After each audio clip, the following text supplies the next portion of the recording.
Well, good evening to everyone. I make it 6:30, so let's begin. Welcome to this meeting of the Manydown Overview Committee. Lovely to see all your faces.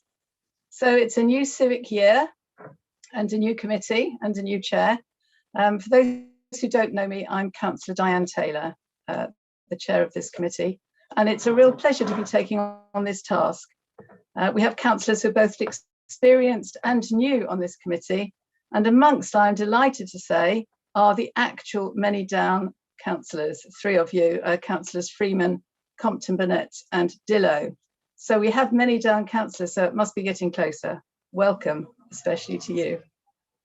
Before I do anything else, I'm afraid I have to read out a few rules of procedure, which you've probably heard many times before. They're specific to virtual meetings according to our government regulations. So here goes, I'll be quick. The meeting is being streamed live on YouTube and can be viewed after the meeting has finished. Councillors on this committee are identified by name on the screen, and I will introduce officers by name before they address the committee. Councillors are asked to note that although this meeting is being held remotely, they are regarded as being present in a meeting of the council, and the normal rules of behaviour obviously apply under the Member Code of Conduct. No household distractions, please, including your mobile phones, if you could switch them off. Members of the committee will turn on their video link during the meeting and keep their microphones muted unless they have been invited to speak by me as chair. Members are reminded that if they switch off their video link or move away from the camera, they will be treated as leaving the meeting and will not be able to take part in any vote taken on the item under discussion. Members can indicate their wish to speak by raising their hand. I think I can see all of you. You can raise your actual hand, or you've got a virtual hand, which I'll be able to spot as well. So officers present will only switch their video link on during the item that they are presenting or where they wish the chair to invite them to speak. As chair, I'll confirm the name of any visiting speaker at the appropriate time in the agenda and invite them to speak to the committee. Councillors should declare that they are leaving the meeting and switch off their video link if they have a disclosable pecuniary interest or other personal interest in an item on the agenda. Councillors can switch on their video link when I call the next agenda item. It is in the unlikely event that there is a formal vote, it will be taken by roll call. I'll confirm the recommendation and it will be for, against or abstain as usual. Any IT problems or lost connections, please email Democratic Services and re-access the meeting via your link. That's that done. Right, now we can move to item number 1 on the agenda, which is apologies for absence and substitutions. I haven't received any notifications. Has anybody got any to announce?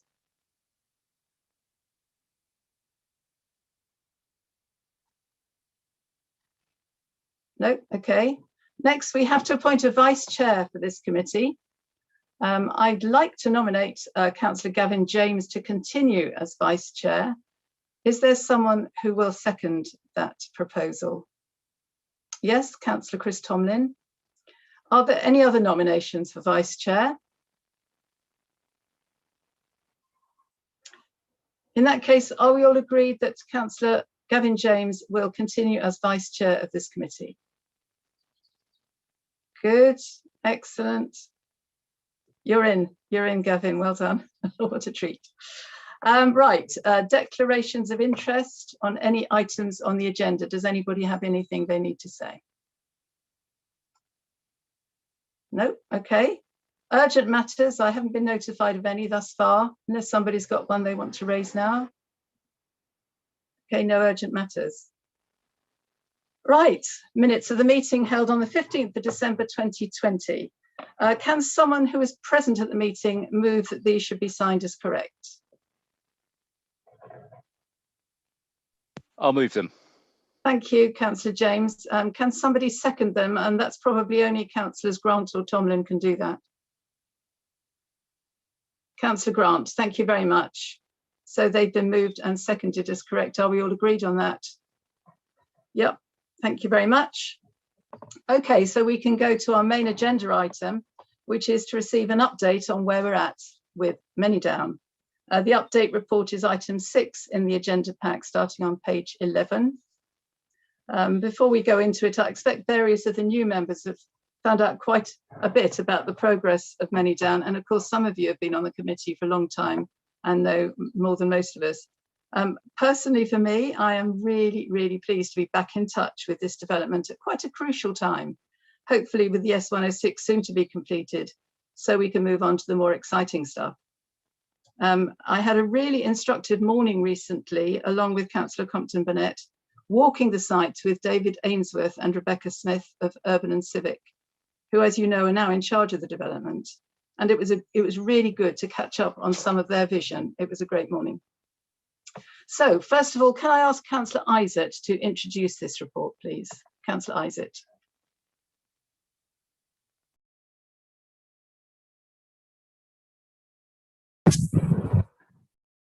Good evening, Chairman. Welcome to the new Manydown Overview Committee. As your chair states, it's at a crucial point in the project, and I'm conscious, and so the officer team, that we have 6 new councillors to the committee out of a total of 9, and that is sort of influencing how we propose to proceed this evening. I've asked Andrew Reynolds, the Basingstoke officer responsible for the project, to give you a presentation which covers a lot of the history of Manydown over the years before we got to this point. Those councillors who've previously been on MOC, I think will agree with me that there's been a very constructive, open dialogue between the administration, with me as the portfolio holder, and the councillors on the MOC, and I look forward to continuing that constructive relationship with you. Clearly, there's a lot of history in terms of the Manydown project. It's a very complicated, large-scale project that's going to affect many of our residents. It is one of the most important projects in front of the council in terms of its future. So it's very important that members of MOC have full access to information, and I make the offer here that if you'd be interested in having a one-to-one chat, or you require further information, or wish to make a visit to the site with the Basingstoke project team, then all you need to do is let me know, and we'll make those arrangements. Now, there's also been changes in the cabinet arrangements, and following the May elections, some of the cabinet roles have changed, including those in relation to Manydown. I am now cabinet member from Finance and Major Projects, and that includes Manydown North. But I'm delighted to say that in relation to Manydown South, that the leader of the council, Councillor Rattigan, will be overseeing that in the future. Now, just to make the point that Urban and Civic and Welcome are working with us on Manydown North, and that does not apply at this stage, at least anyway, to Manydown South. So we're going to have, as I said, a presentation from Andrew Reynolds, the project director, on both Manydown North and Manydown South, and the background to those. And also, I'm delighted because, as your chairman says this evening, Urban and Civic, our private sector partners, are in charge.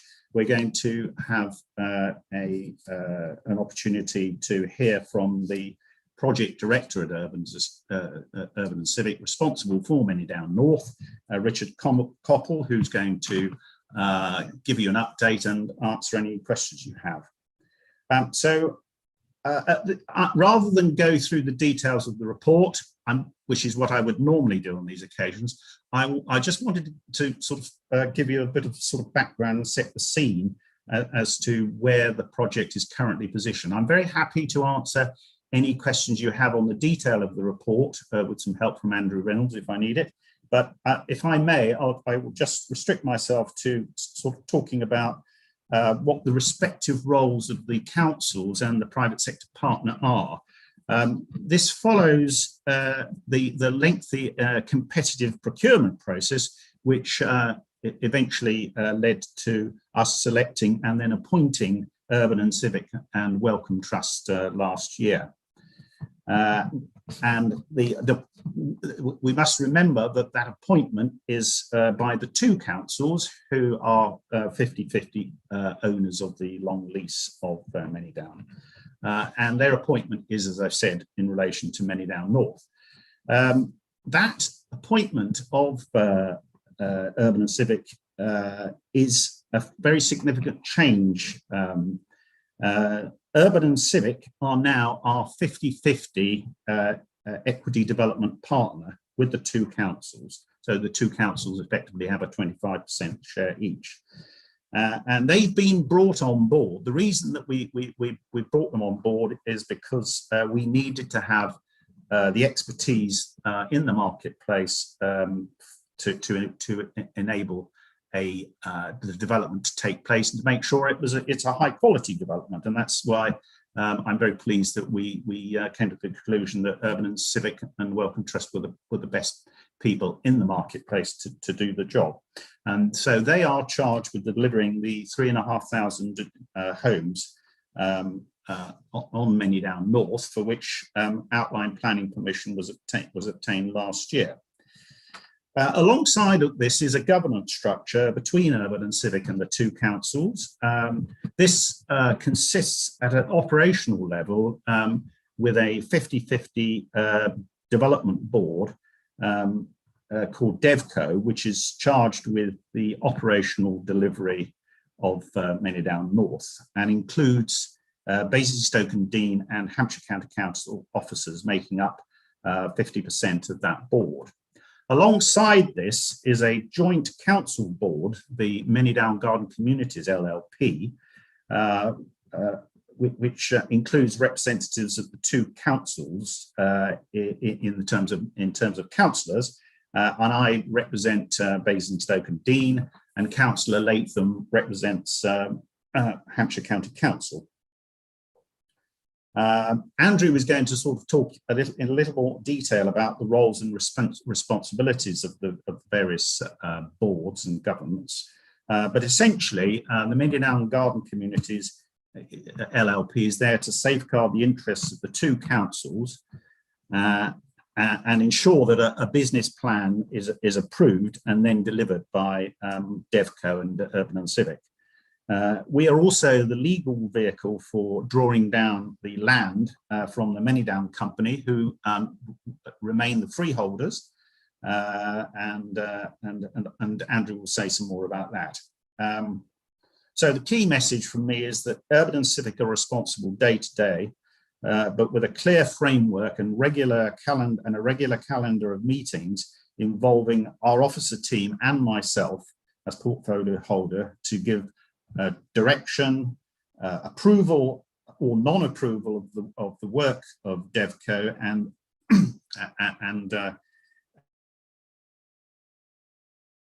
adhere to a program.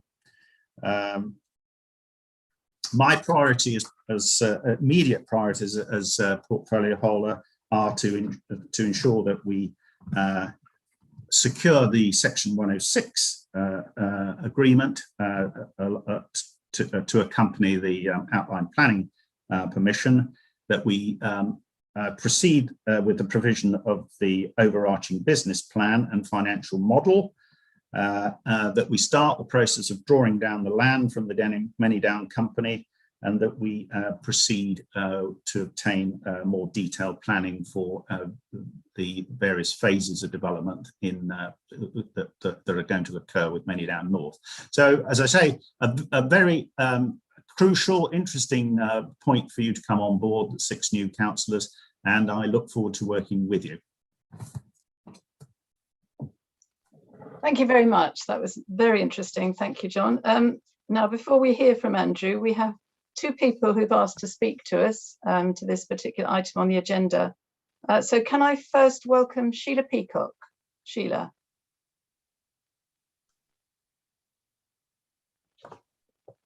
Oh, good evening, councillors. I'm sorry, I don't think you can see me. I can't find a way of putting my video on, and I'm so sorry about that. Oh, hello, Sheila. I'm sorry we can't see you, but it would have been nice to see you. But nevertheless, it's nice to hear from you if you'd like to make your comments. Certainly. Welcome to the new members and you as the new chair of Manydown Overview Committee. I apologise. Basingstoke Transition Network today released its Manydown standard to the local press. We sent you a preview copy of that on Monday. Excuse me, I am so sorry.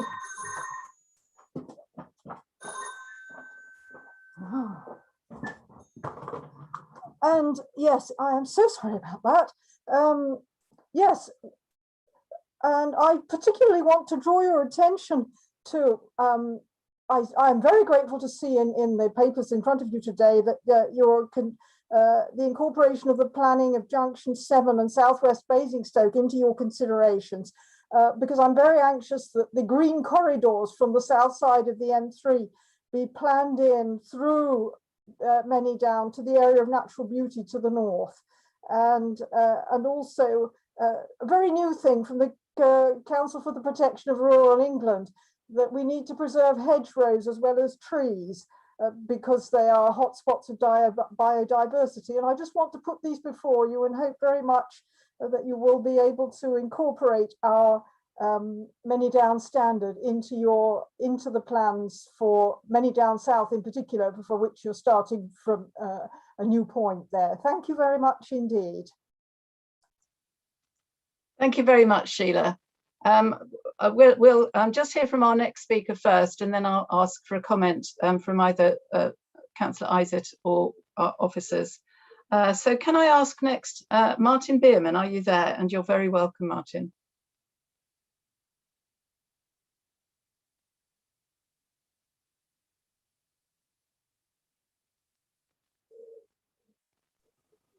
Hello, I've unmuted again. I don't know whether you've got Martin, you've got me again. Oh. No, Martin's coming. Have you got me? I have you, Martin. Hello, nice to hear from you. As usual, it's nice 2 minutes. Nice to be here. I can't see myself on the screen. I don't know whether I'm visible, but you're probably being protected from me. So I'll crash on as things are, with or without vision. Okay, we can hear you. Thank you. Good, that's the main thing. I don't know whether people have been listening to the news today, but of course, very fortuitously, the government's Climate Change Committee reported today, and one of their main thoughts was mitigation, and they highlighted the importance of future building and landscaping being to an appropriate standard, and how it had to take into account what they now say are going to be real extremes in both rainfall and heat. So that's why we as Basingstoke Transition Network, on whose behalf I am speaking, think it's very important that the construction of Manydown be of the right sort. We have had the benefit as a group, that's the Basingstoke Transition Network, of speaking with Urban and Civic, who are all very nice people and listened very carefully, and we're very grateful for the fact that they listened to our thoughts. That has dried up of late, and our feeling is perhaps that the sort of not expectations, the hopes that we had put before them are probably a little more than they're in a position to deliver. And there's some suspicion that the councils are seeking too much of a financial deal as opposed to a development, a leading development asset. And that seems unfortunate. Reading the report, there's quite a bit of reference to Southern Phase, but it does refer to the confidential papers, which we of course don't see, and it's very difficult to comment on something that is not in the public domain. And it's interesting that it seems as though it's going to be developed in a slightly different fashion, but I do urge the committee to bear in mind that the earliest possible occasion for public engagement should be taken.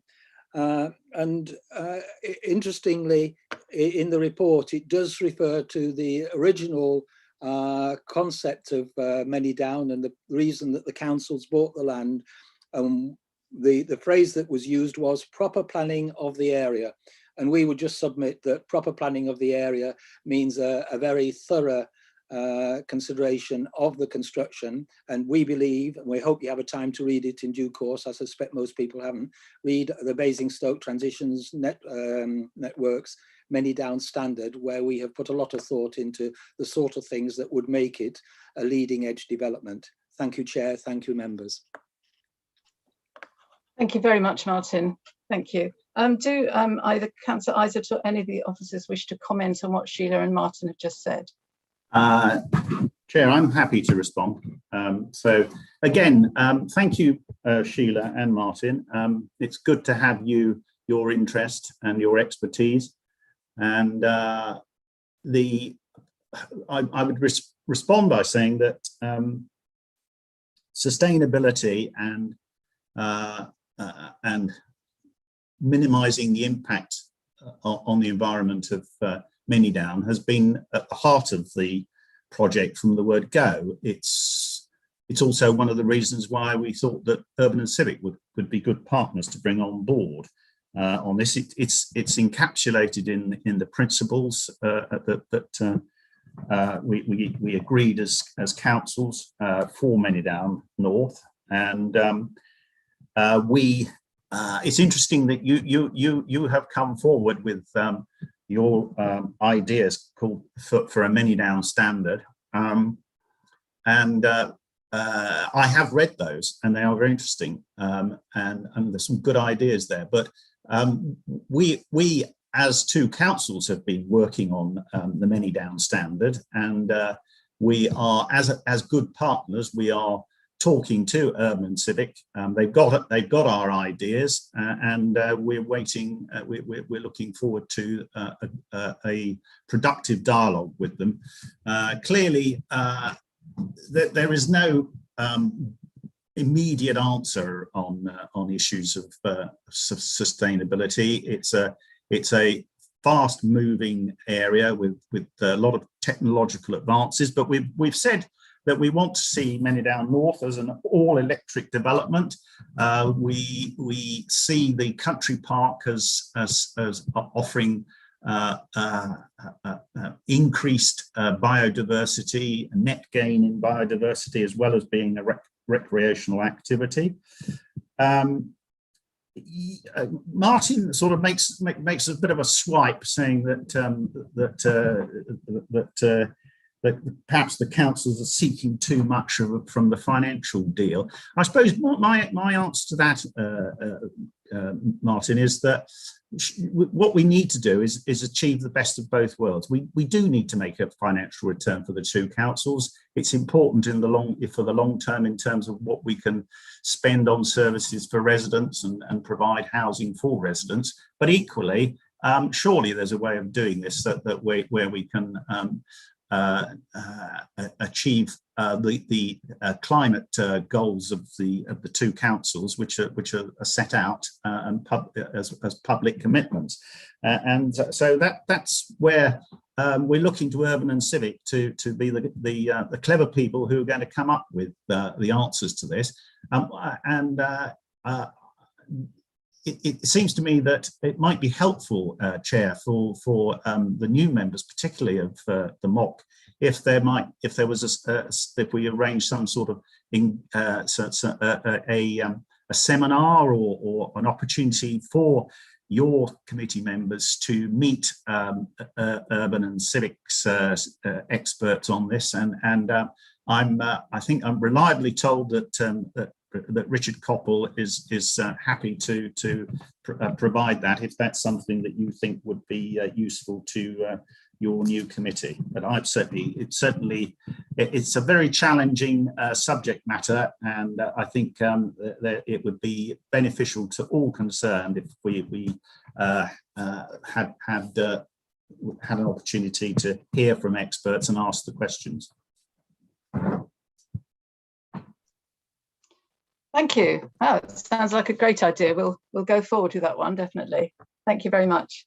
Before we take any questions then, can I ask Andrew, can I invite you to provide your programme briefing presentation, and we'll do questions after that. Thank you.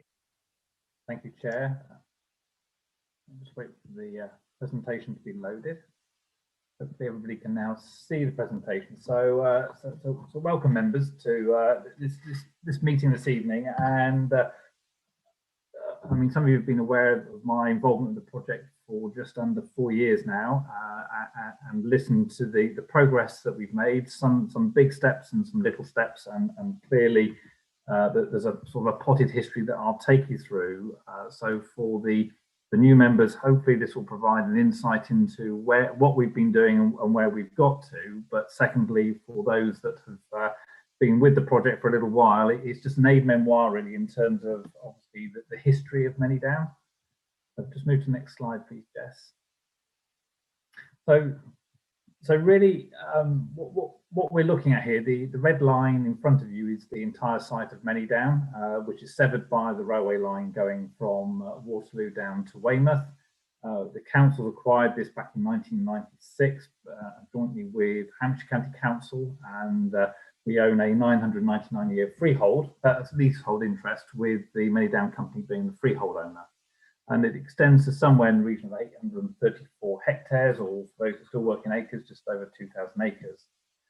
What I think is important is that the government recognised the project within its garden community programme, and as a result of that, we have been successful in securing for a number of years now garden town capacity funds, which has helped support the council in investing in a range of studies, both technical and in terms of future thinking, for both North and South Manydown.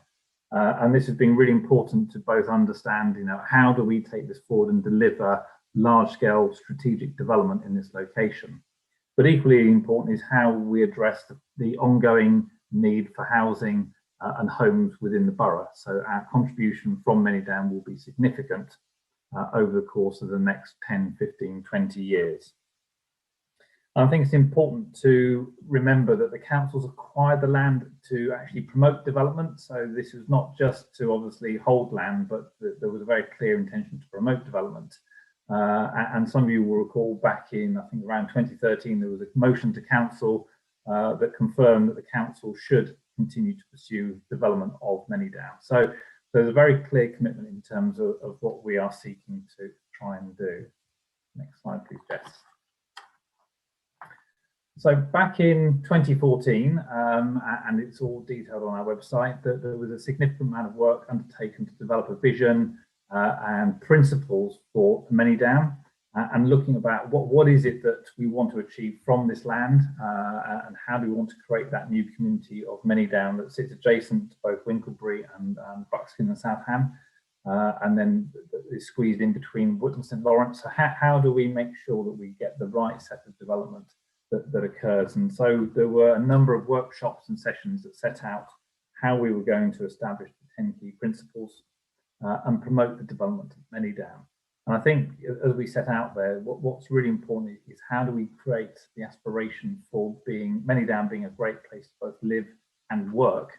And as in the context of what Councillor Isaac was talking about and the Basingstoke Transition Network we're talking about now, how does it create an environmentally friendly, both in terms of homes, transport, walking and cycling. Those have been very key fundamental elements all the way through the project. So that's very much where we started from and where we are today.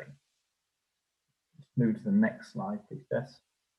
So I won't read through all the 10 principles there. The presentation has been sent out to you, but I think what these principles were set out back in 2016. I'll come to when I talk about Manydown South, we have done a review of these principles and they've been tweaked very slightly, but they still stand strong in terms of being really important to the identity and promotion of Manydown. They relate very much to where we are presently in terms of both the feedback from the community and where the government agenda is going in terms of sustainability, and both the council's agenda in terms of looking at sustainability. So we sense that these remain really important for Manydown in how we promote development both now and into the future. Next slide, please, Jess.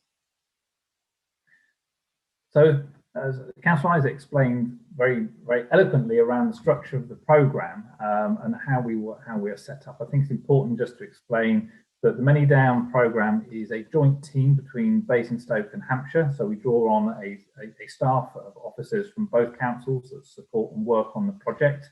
And from that, I support very much the Councillor Isaac and the leader in terms of Manydown, and similarly with Hampshire, supporting their officers and senior officers and members when we come to do briefings. We're very much governed by the programme principles and vision, so that has guided the work that we have undertaken over the past 4 years. And we're at a point now where there are 2 key projects that sit within the programme. So we have Manydown North, and as we have explained, we have moved into the next phase of delivery. And the second project, which is the promotion of Southern Manydown and the council's land ownership within that, called Manydown South. So we have within the framework those 2 key projects that we are now working on as a team, and that we will, as you'll see in the report that we have already done for the overview committee, set out the various areas of work that we are progressing within the 2 projects. Next slide, please, Jess. So just bringing you a focus on the new community of Manydown North. Next slide, please. So this gives you a context, and we try to describe obviously the history and journey that we've been on for both the procurement and the planning. So the top half of the slide just picks up the procurement journey that we undertook. And as Councillor Isaac again mentioned, you know, we came to a pivotal point last year where we were able to enter into contracts with Urban and Civic and the Wellcome Trust, and effectively started the transition of handing over the delivery of Manydown North into the partnership vehicle. But up until then, there was a significant amount of work done to undertake procurement. It was a robust and challenging process that we went through. Unfortunately, due to the circumstance of the pandemic, we were delayed in getting into contract, but thankfully, due to both technology and the will of all parties, we managed to secure that in July. And since then, we've been working on that transition framework and progressing the relationship and the structure and the governance, setting that up and getting that functioning how it should do between all parties. The bottom part of the slide deals with the planning process. And again, we started out very much in 2016 in terms of getting the preparation of the outline planning application underway. And yes, there have been issues along the way. I think people are very cognizant of those issues, but we've worked through those issues. And again, last year, back in July, we secured a resolution to grant from the Development Control Committee, and have subsequently then been intently working on the Section 106 in order to get that concluded. And we'll provide a short update on that in a moment. But again, the work to get that complete so that we can then get a consented planning application, and that very much then triggers the process for being able to finalise what we call an overarching business plan for the development partnership, and then be able to draw down the land from the Manydown company. So there are a sequence of milestones and steps that we will be going through over the course of the next 6 to 9 months, which we will be keeping you briefed on in how some of this begins to come through. Next slide, please, Jess. So as part of the planning process, and what's been a really key element of the work that the project team have undertaken over the last 4 or 5 years has been around the pre-submission, pre-application engagement. And I think there's been a huge amount of community engagement. I think at the beginning there were real challenges around the context of putting buildings on Manydown. There's been a lot of work done by the team in terms of engagement to influence the design of the master plan, and certainly the public engagement helped shape the illustrative master plan that we submitted as part of the outline application, taking very much the importance of how people would want to live and work on Manydown and be different to where other places were designed 40, 50, 60 years ago. Next slide, please, Beth. So the outline application, hopefully most of you will be familiar with this now, was submitted in March 2017 with the resolution to grant in 2020. And Clearly, from our aspect, the real big challenges were around the highways and transport, but there were still a number of other areas that we worked very hard with the local planning authority to settle and make sure that everybody was in a position of being in agreement. But ultimately, the current proposals are to deliver 3,500 new homes. There are 2 primary schools and land for a secondary school that are identified on the plan. We have the country park, which we know is a really fundamental piece of infrastructure for the development, and the opportunity to create jobs and employment through shops and business spaces on Manydown. Clearly, that is not meant to compete with other local centres, but it is the local centres that need to be created to serve the 3,500 new homes, which creates a population of around 8,000 people living on that part of Manydown. And that will be served again through a range of community buildings, sports pitches and sports facilities included within the development. Next slide, please, Jess. So in terms of the development structure, so as mentioned, we and again, Councillor Isaac sort of spoke you through, we've illustrated here just how this partnership works in an illustration. So you have the 2 councils that have the current 999-year lease. We have come together and created the Manydown Garden Communities vehicle, which will have eventually own the freehold of just the Manydown North site. It will not hold anything to do with Manydown South. And that vehicle is then part of the Manydown development vehicles, as Councillor Isaac referred to, that was DevCo. And that relationship is a really key relationship because delegated to the Manydown Garden Communities is the capacity to get on and deliver with the Manydown development vehicle, the development on Manydown, and very much structured in a way that the land is held by MGC and will grant licenses to the vehicle in order for it to both produce and construct the infrastructure and to create the parcels and then sell and dispose the parcels to developers who will then build out the new homes on Manydown. So there is an important structure where the council is maintaining control of the land interest as part of its contribution into the vehicle, and the Urban and Civic and Welcome Trust bring with it both the finance and the experience and skill set to deliver the master plan and the development on Manydown. So that marriage, if you like, between the parties is ensuring that we get the best out of the development for now and in the future. So sat below the Manydown development vehicle, which will have day-to-day responsibility for all the building and managing the contractors on site, will be a development manager, which is Urban and Civic Projects, and they will run the project, as I say, on a day-to-day basis and be responsible for everything that goes on the site. From the council's perspective, who sit within the Manydown Garden Communities, it's very much at arm's length.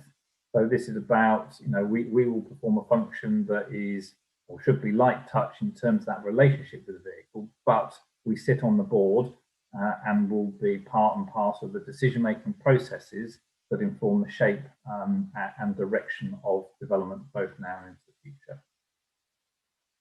Next slide, please, Jess.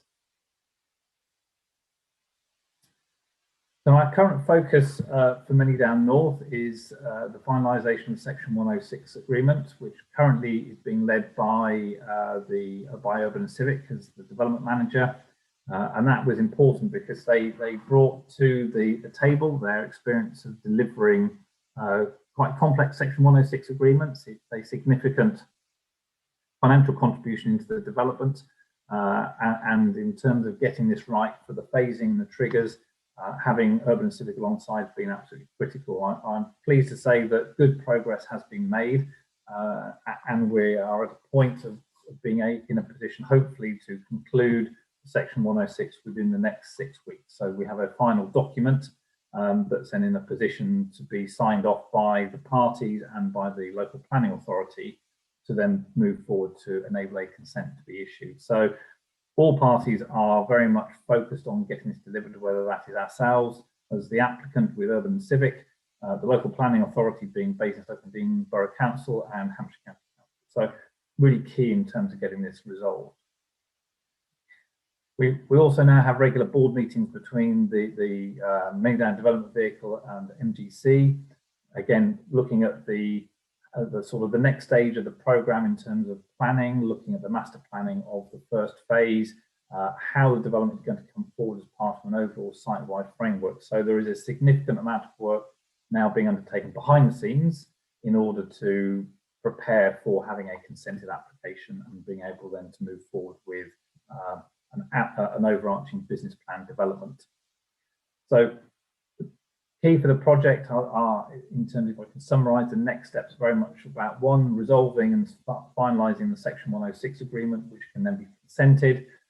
We will then move to, with Urban and Civic, which we've already started in developing the overarching business plan, which will set out the principles about how this will be developed and the forecasting returns over the next 12 years of the project, and setting the sort of the baseline and moving forward.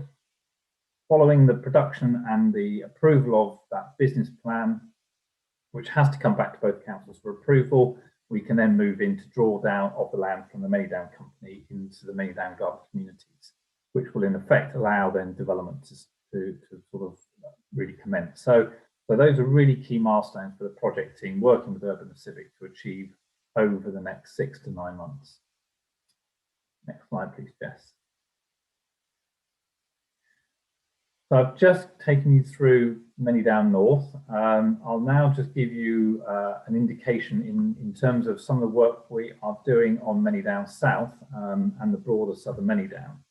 Let's just move to the next slide. So to move forward from Manydown North, we have been looking at how we promote the southern part of Manydown, and this is very much triggered by the local plan undertaking a review, or local planning authority undertaking a review of the local plan, undertaking a call for sites back in 2019 and 2020, so that it was looking at obviously new sites coming forward to deliver housing to 2038 to 2040. So as the council's landowner and the key to continue to promote Manydown, we have been working on proposals to bring this forward. And those proposals have been shared with the Manydown Overview Committee as we've begun to evolve our thinking. And part of that thinking has also been to join up with and collaborate with an adjoining landowner called the Society of Merchant Venturers. So we have been working with them for a number of years, looking at some of the technical elements about bringing this particular scale of development forward over the next 10, 15, 20, 30 years. And how we then deliver the infrastructure, not just the homes, but importantly, how do we deliver that infrastructure going forward? What has come about over the last 18 months, as most of you will be aware, is the potential proposal for a new or the relocation of the Basingstoke Hospital to a site close to Junction 7 on the M3. And sat around that new hospital is a potential health campus. So that has changed or sort of informed and sort of influenced some of our thinking about how you would bring forward not just this scale of development, but how you would also bring forward the hospital and its campus that sits in a new location and the impact that that might cause. So for us, there's been a significant amount of work over the last 18 months to think through how that might come about as part of an overall strategy for this particular location. And again, that sits within the context of the local planning authority issuing their vision for Junction 7. And again, most of you, if not all of you, will have seen that vision, and this very much sits alongside that particular piece of work. Next slide, please, Jess. So in terms of this particular opportunity, again, this is somewhere in the region of around 700 hectares, and really it's a key strategic site in terms of looking at development of somewhere up to 10,000 new homes, depending on the direction of any new hospital that would come into that particular location. But for us, it's about how do we create the sort of future amenities, the infrastructure, and that's all the infrastructure, whether that's the hard infrastructure, which we call being the servicing the site, the transport, the green infrastructure that sits around the site, to the social infrastructure, whether that's schools and community buildings, sports pitches, and job opportunities. So really this is about how do we create that and rise to the challenge of the opportunities of the 21st century. And very much it's about, you know, the ongoing prosperity of the borough. How does this contribute to both the borough and the region going forward? looking at how we respond to the climate emergency, so looking at how we can integrate innovative and resilient infrastructure solutions on site so that we consume the movement within the development rather than having it pouring out of development. So that is about creating jobs and opportunities within that location that people live and work close by. And certainly, as we've gone through the pandemic and the changes of people's working behaviour, how do we accommodate that within a new environment? So there's been quite a significant amount of thinking around how that might occur. Looking at, and as we have done with Manydown North, the character of existing communities and how that is reflected, and we respond to that going forward, and crucially preserving and enhancing the biodiversity. So I think the comment from the Basingstoke Transition Network by Sheila Peacock earlier around the link from Junction 7, the green corridors or the countryside corridors, as I would like to see it, coming up from Junction 7 and connecting eventually with the country park, and people being able to use that so that it's not just a strategic gap between, say, Oakley or North Waltham and the development, but actually they are spaces that people can use rather than just being fields where people can't use. So I think there's some really great opportunities to think differently about how we bring the sort of the urban development up against the countryside corridors and ensure that there is a harmony for both people and habitats. The other key bit is about how we create flexible movement within and beyond Manydown, and whilst we are doing that very much live now with Manydown North, again, the principles for Manydown South have been looking at walking and cycling, how those key connections exist between the existing settlements and within. So there's a lot of consideration around those issues about making sure that we can walk and cycle safely, and that the car is not the dominant feature within the development going forward, albeit that we have to plan for the car. Is how we plan for that car movement within the development. So just move into next slide, please, Jess.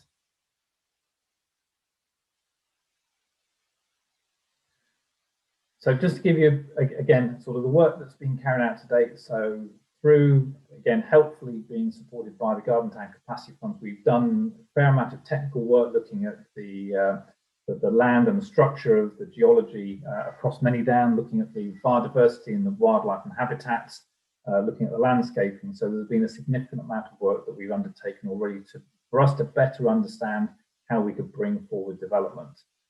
That work has led into the preparation of a vision, which we have issued to the local planning authority as part of the issues and options stages last year. And that very much has been set out and is available in the public domain for people to look at. We have shown that through to previous members of MOC, and I'm more than happy to take you through that as a separate session, but we prepared that and is available for public view.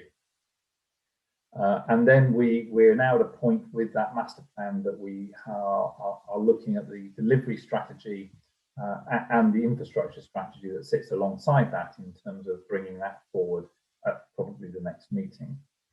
So the next slide, please, Jess. So this slide just gives you an indication of the level of detail that we have gone into to date.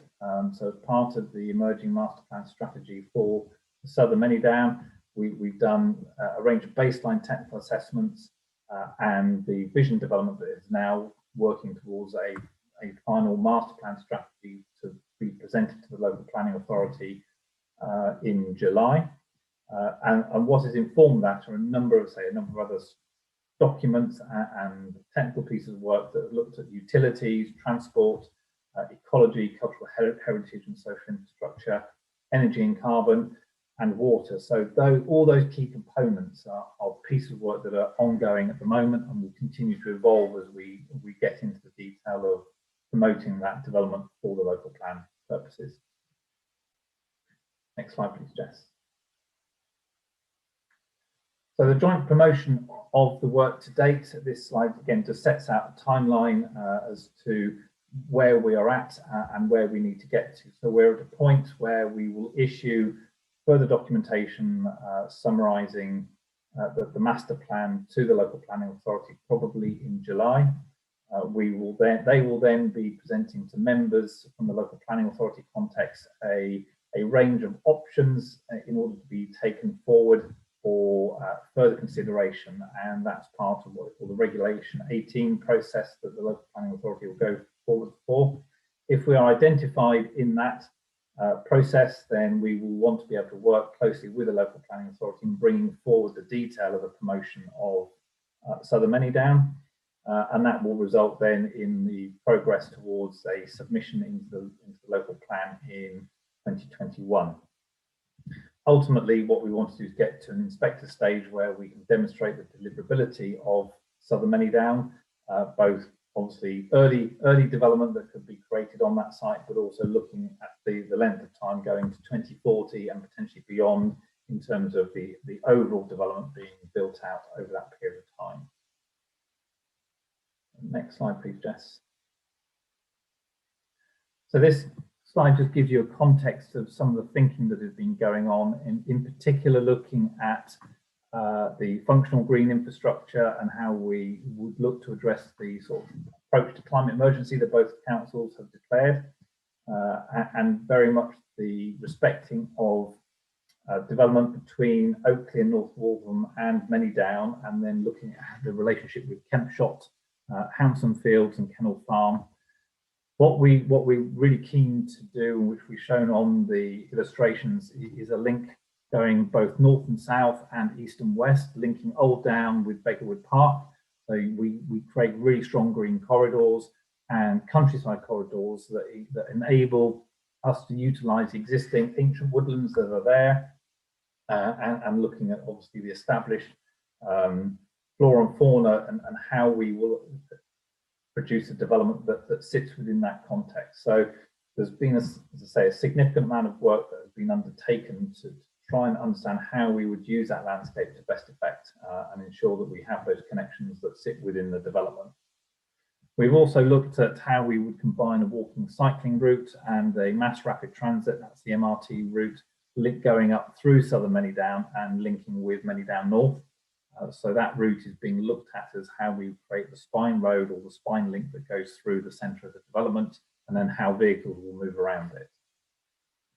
So the next slide, I think, then picks up the the emerging principles of Manydown, and again, so the overlay of the sort of the illustration that we've just given you is based on the Manydown principles.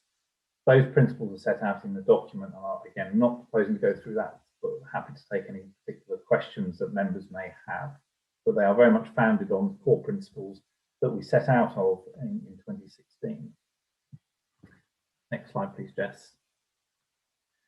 So this slide, and it looks very busy, but obviously the complexities of Southern Manydown and the scale of it means that we try and obviously illustrate precisely what we're trying to achieve. So building on the themes of the countryside and green corridors, the indications at the moment, if I start at the very southern tip of the development, which is the land that's held by the Society of Merchant Venturers, is the proposals around a medical campus and the hospital. Sat around that is likely to be some further employment space, and we're looking at the types of employment that you would generate in that location, very conscious of obviously current employment opportunities that may come forward in that location, which have been considered by the local planning authority. But ultimately, there is a great opportunity if a medical campus exists about what are the life sciences type and innovation hubs that could be created around new employment opportunities.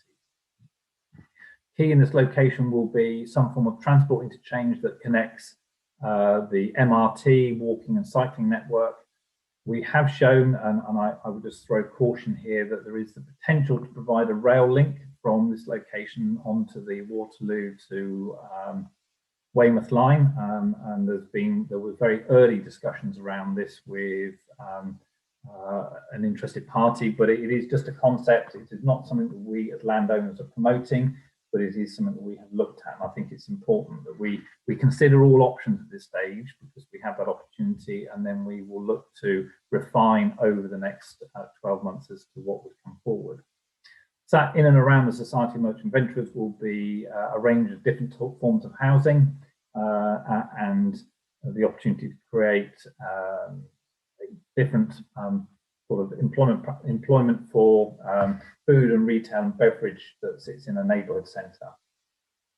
As we go north, predominantly, which is Manydown South, which is the council's land ownership, then we are probably looking at the predominance being residential. There will be different employment opportunities, but again, they will be built into community centres or neighbourhood centres, and how we then link the countryside corridors with the country park on Manydown North.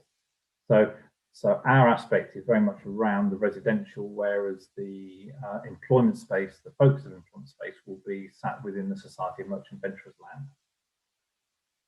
Moving to the next slide. So where we have got in terms of next steps at the moment, which I've briefly touched on, we have the baseline work, we have the vision work that we have developed, we have an emerging master plan strategy and the topic paper. So all that has sort of come together, that will now move into a phase of a further update to a more comprehensive master plan strategy and ongoing work that looks at both the infrastructure and how we bring that forward, and the delivery of the phasing, so how we actually look at phasing for the future delivery of Manydown South. So those are bits of work that we have ongoing at the moment. What will be key is our stakeholder and community engagement. We have done some, but it's limited at the moment. But over the next 12 to 18 months, we anticipate that we'll be doing more detailed stakeholder and community engagement on looking at different issues affecting Manydown South. But we will bring some of that back to MOCA over the coming 12 months. I think that brings us to the end of the presentation. Yes, thank you, Jess. So that's a quick canter through of something that is hugely complex. So you've probably had a lot of information to absorb, and happy to answer any questions that you may have. Thank you. Thank you very much, Andrew. That was actually really interesting, but wow, it just highlights what an amazingly complex project we've got here. Fantastic though, real good work. So if I can invite any questions you've got now to either officers or to John, bearing in mind that we have got representatives from Urban and Civic to speak next, and obviously anything to do with the actual development and delivery of Manydown North will obviously be their department, their questions to answer. But do raise your hands either virtually or physically and let me know if you want to ask a question.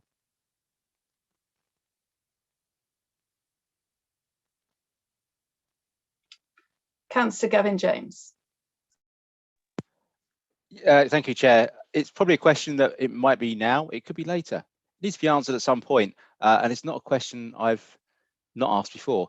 The country park is probably for most people, the existing residents, the big gain, possibly the only gain. It's the bit they're going to get for suffering what many people consider suffering a large intrusion of development, whether that's a tsunami of red brick towards Oakley or a large development that stops Winklebury being the edge of the town.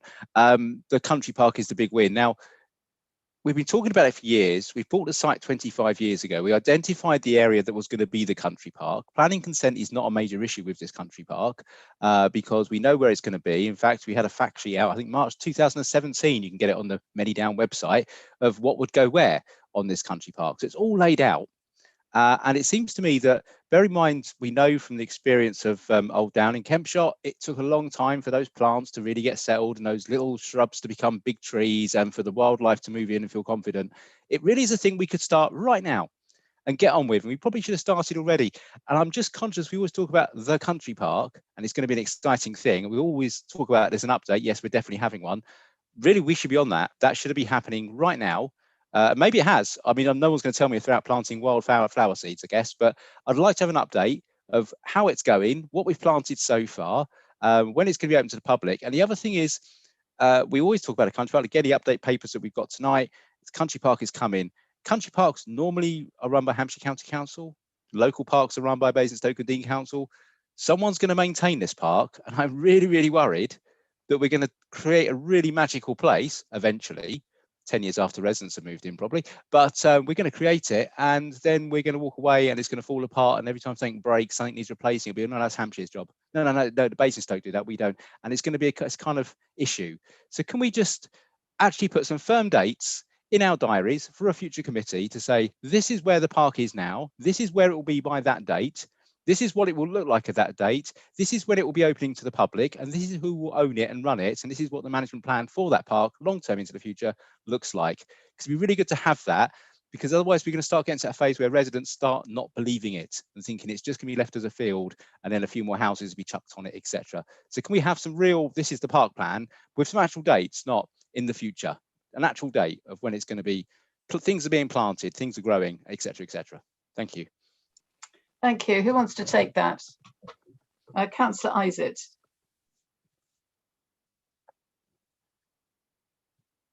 Could you unmute? Thanks. Yeah, that'd be a good idea. I'm with you, Councillor James, on this.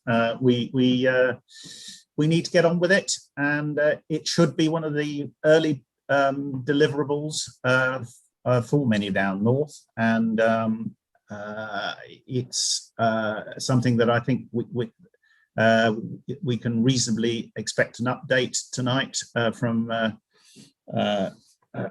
Richard Coppell, and I would hope that he will be able to give you some timelines on it as well. We've certainly been doing a lot of tree planting. I think Andrew can probably give you some evidence of that. But yes, I agree. It should be one of the things that comes forward quickly and soon, and one of the early things that comes through, because it will be of great benefit to the local residents and people across the borough. Thank you. That's very good to hear. Councillor Tomlin, you have a question. Thank you, Chair. It's a couple of things, actually. One about perhaps the report, and then something from Andrew's presentation. Well, firstly, thank you for the report, and Andrew, thank you for your in-depth presentation. Yes, I do understand a lot of that is for our new members to get them up to speed, so appreciate that some of it we have seen before, some of us. Very useful all the same. One of my concerns, and I liked the comment we made earlier about having these seminars to actually understand perhaps how urban and civic, and I know they're going to talk next, are working and progressing. One of the things that concerns me a little bit is we've got on the front page of the report that everybody in the team fully understands the urgency, etc. I just want to throw in this frustration currently within the borough of this 5-year land supply.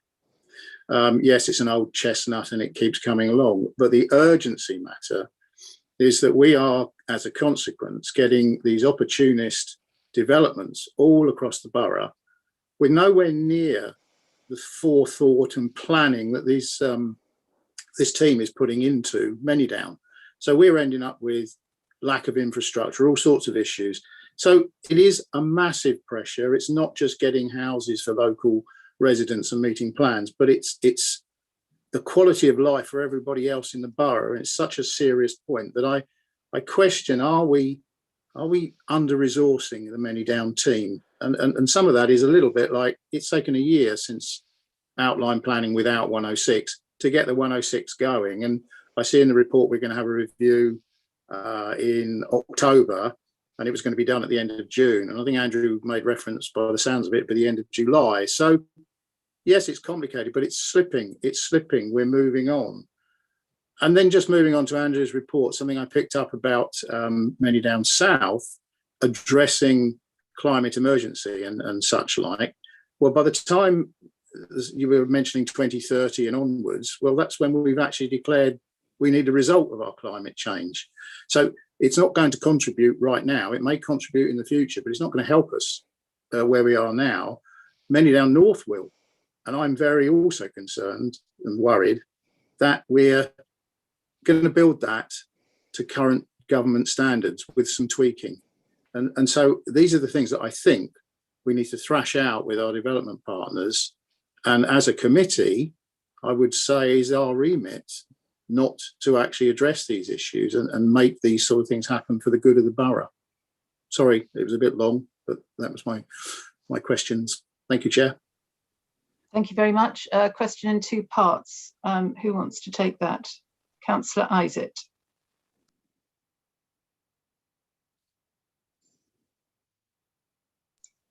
if you could unmute again, that would be ever so helpful. Thank you. If I may, I'll take part one and ask Andrew to deal with part two. Councillor Tomlin makes a good point. There are enormous frustrations that have accompanied this project and the time that it's taken, and I am very well aware of the knock-on effects on the borough generally in terms of the 5-year housing land supply. Manydown isn't entirely responsible for that problem, and there is something about the onus that's put on to large developments to provide the housing, when by the very nature of large developments, they're much more complicated, involving all sorts of highways, education and other issues that have to be resolved. And but the important thing is we do this well, because there will become a point where there are houses on Manydown, and what we really all want as councillors, I suspect, is to make sure that we all look at it and say, well, we're really proud, we've all contributed to that, and it's a really good scheme, and it's one of the developments that people in the borough most want to live on and make their lives for their families. I get it that the whole team is constantly reminded of the need to get on with this and get through the process, and Urban and Civic also understand this absolutely clearly, because it's again something that we discuss every time we meet. When is the first brick going to be laid for the first homes? That's my constant question. Anyway, if I may hand over to Andrew for the second part. Thank you, Councillor Isaac. So just addressing the point on Manydown South and the promotion around responding to climate emergency, I think something that we have looked at very closely, the vision document, I'm more than happy to share that around members, certainly the new members, so that you can read that. It very much looks at a net zero carbon development and how can it be truly sustainable so that it is not contributing to the climate issues that we are experiencing today. So again, still high level because it's part of the thinking, and by within the next 5-10 years, technology will have moved us on again in terms of how we might respond to both the construction of homes, the heating and ventilation of homes. So we have to have a flexible framework at the moment, but it mustn't be something that is going to contribute to climate issues. It's got to be respectful and respond, but it doesn't contribute. And that's what we're looking at in terms of that promotion. What that looks like in detail, we won't be there yet for another 5 years, a bit like with Manydown North. We're now looking at the detail for Manydown North and how that will come forward and respond. And I'll leave it for Richard to sort of comment in terms of those issues that they're addressing. And I can say, as someone that is part of the design team meetings with Urban and Civic, there is a lot of thought going into the whole issue around the fabric of construction, how we deal with energy, and how the properties respond to our declaration for climate emergency. So that work is going on. And again, as Councillor Isaac said at the beginning, there is a balance that we will have to strike in terms of the quality and the viability of the development, but it is looking at having the best experience around the table to be able to do this in the most constructive way. So that work is going on. What we end up with eventually, we still not yet bottom that out, but we are getting much closer to it as we go through the development of the planning work. So hopefully that gives you some assurance that the work on Manydown South in particular is not looking to try and just respond to climate emergency now, but obviously looking to the future about how we really respond to that and how construction will respond to that going forward. Thank you very much. Now, Councillor Freeman, your hand went up and then down again, so I'm assuming you're okay, are you? Okay. Councillor Compton-Burnett. I just wanted to ask about the Section 106 contributions. Has the councillor input to Section 106 been completed now, or will we have a chance to review them before they're agreed?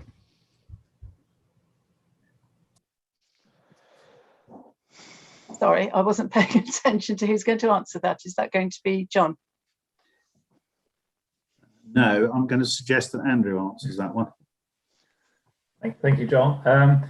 So the work on the Section 106 was being set out by the outline planning application, and therefore what is included is already set. What we're now doing is finalising the amount of money that may be offered in terms of issues like transport, and there was an indicative figure already included within the Section 106, or the information within the outline planning application, and the triggers and timing of the delivery of various bits of the infrastructure around the Section 106. So those elements won't come back into any formal meeting because they've already been determined by the Development Control Committee. So the agreement brings all that together in significant detail, so that the conditions and obligations are set out for us as the applicant to deliver, and for the local planning authority to respond to in terms of either agree or to monitor. So to answer your question, no, there won't be anything coming back for there to be a discussion or decision on to change what's already been agreed by Development Control Committee. Thank you very much. Does anybody, I don't have any more hands, does anybody want to discuss or make any further comments before we move on to our speaker from Urban and Civic? Councillor James. Just a quick comment, maybe question, but clarity can come flowing afterwards around the 106, because it's always struck me that we as landowner are looking to what we have to contribute to support the infrastructure that needs to be provided by the local authority, which of course is us. So if we as the applicant do not pay enough 106 money, the local authorities will make money out of this application, which they can plough into filling the void left by the fact there wasn't enough 106. If we overpay 106 contributions to ourselves, all the infrastructure will be provided, and therefore the local authority won't need to dip in their hands into their empty pockets, because the pockets are empty because they spent all the money on 106 to get the development in the first place. Just throwing it out there, clarity could be sought. Apart from piggyback developments like Worthing Farm, I think we probably shouldn't need to get too hung up about the 106, because it's how much are we going to pay ourselves to do what we want to do. Thank you, that's an interesting comment. Anybody want to say anything else on that? No? Okay, it'd be nice to move on, if that's okay, and hear from our urban and civic partners. I had down that it was going to be Richard Coppell, but I think he's not here, is he? Is it David Ainsworth who's going to speak? Whoever it is, yes, you're Chair, welcome. Chair, good evening, thank you. Welcome. You get two for the price of one in this window. So because David and I are together tonight, so we've been intently listening to proceedings before we joined you. So a very good evening to everybody, councillors. I think that so we have had the benefit of meeting a number of you on the committee over the last year and more. But I think Andrew and Councillor Isa were also very conscious that there's a new committee starting tonight, so new members. So we wanted to kick off, and I promise I won't dwell on this for long, just to give people a little bit of a flavour of who we are, because this is probably the first time that we've been in front of some of the new members of the committee. So I'll do that, and then I'll also hand over to David. So just to say that our roles in the business are slightly different. So I am the Group Development Director for Urban and Civic. So I have a group-wide role and am responsible for all of the sites that we have in active delivery. And it's great that Manydown is now part of that stable of projects. David Ainsworth, who will pick up shortly, and give you an update on where we are and our direction of travel and what we're doing going forward, actually is in charge of the project day to day. So I know some of you have met David fairly recently. So a little bit about Urban Civic. I know you've heard an awful lot. There's been a lot of slides this evening, so I will try not to make this too long, so that if we want to get into a discussion, that leaves a little bit of time to do that. Before we leave this slide, I think this slide might appear a bit later, but it's quite, it sort of epitomises what we do as a business, and that is all about delivery of social infrastructure that underpins new communities. So this is a slide of a play park that we installed pretty much before the first housing completion on our first site that we ever did, which was started in 2009. It's an old RAF base in Huntingdonshire, RAF Alconbury. And we're very proud of the work we do in terms of the quality. So the trees here were either moved and reinstalled, moved from around the site and reinstalled, or that tree you see there is a new tree. So we believe in planting. We're not interested in small scale. We like to plant big trees, and we like to do fantastic social infrastructure. And that is, as I say, is what underpins our business. But perhaps we'll go on to the next slide and I'll talk a little bit more about who we are. So just as an overview, we were set up in 2009. We've had various forms of our business since then. And I know Councillor Isaac picked up this at the outset. And the mention of Welcome. Welcome were a long-term shareholder of Urban Civic, and more recently have become a co-investor in this project. But also, even more recently than that, they like this project so much that they actually bought the company. So in February, we moved from being a public business. We were originally quoted on the UK Stock Exchange as a national UK property developer. Welcome actually bought the shareholding interest in the business, and we are now wholly owned by what is one of the largest charities in the world. And the reason they bought us is A, they see us as a very sound investment because they are very focused in their mission to create sound returns on their endowment, but also because there was an alignment of values, and they could see that there was an alignment in the way that we run our business with the way that they think too. So we're wholly owned by Welcome. That's quite a new thing. So they're more than just a joint venture partner on this project. They're actually our owner.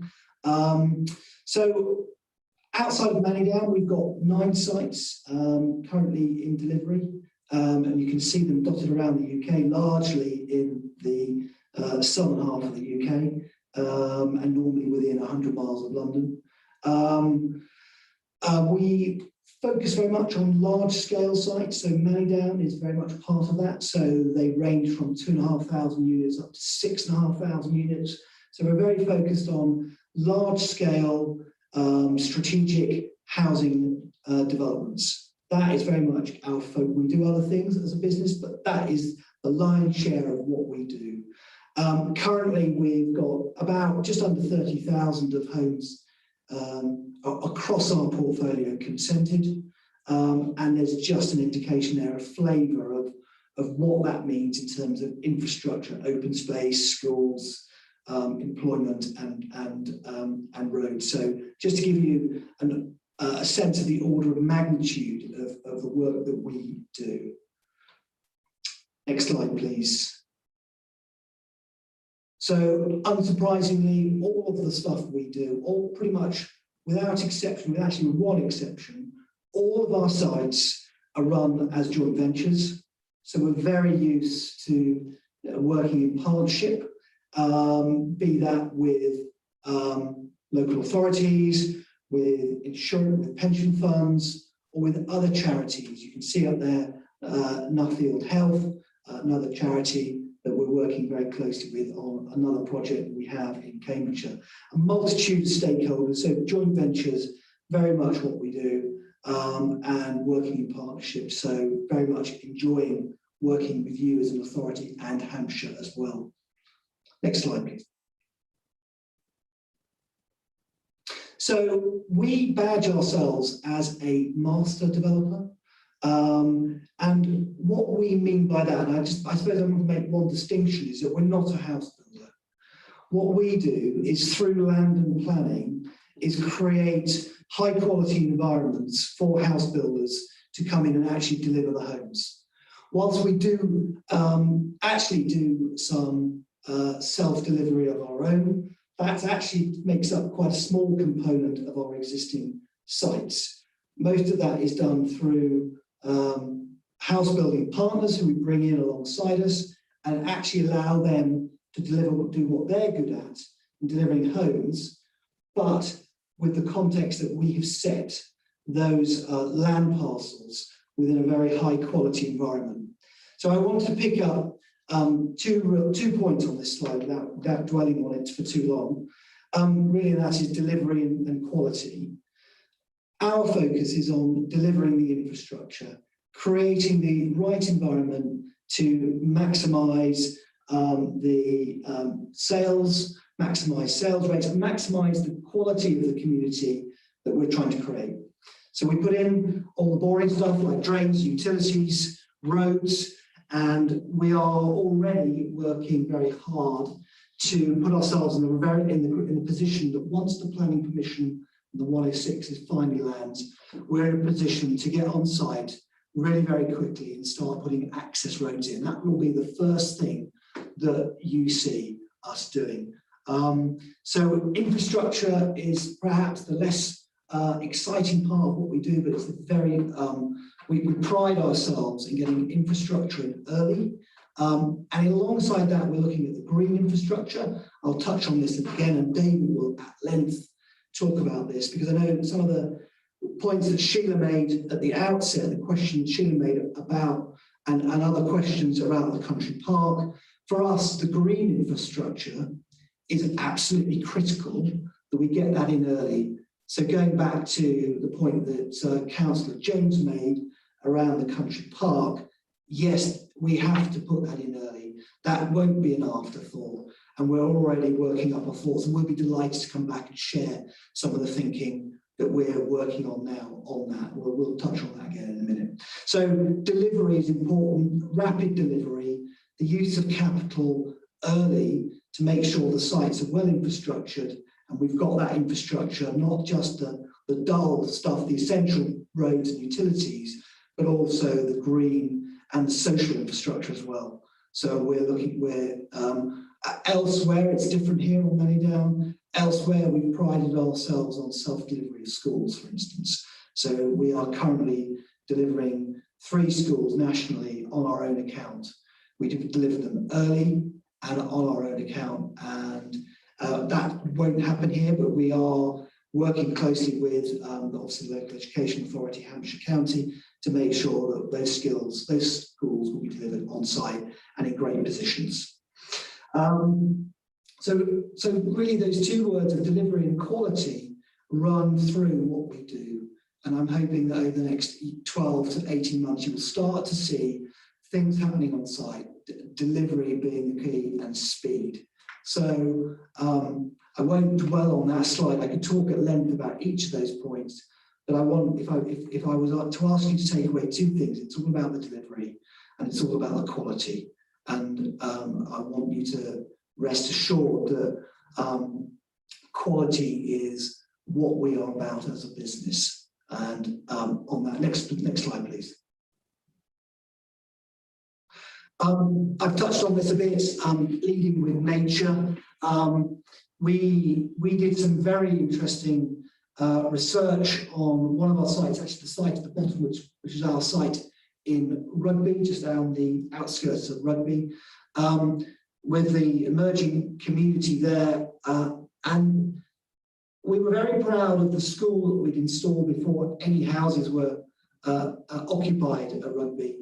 But the feedback we got there which actually surprised me, was that the most important thing to our emerging residents and our emerging community was access to open space, access to countryside, and the green infrastructure that we'd installed. Incidentally, those willow trees weren't there before we actually planted them. So those are mature trees that we planted.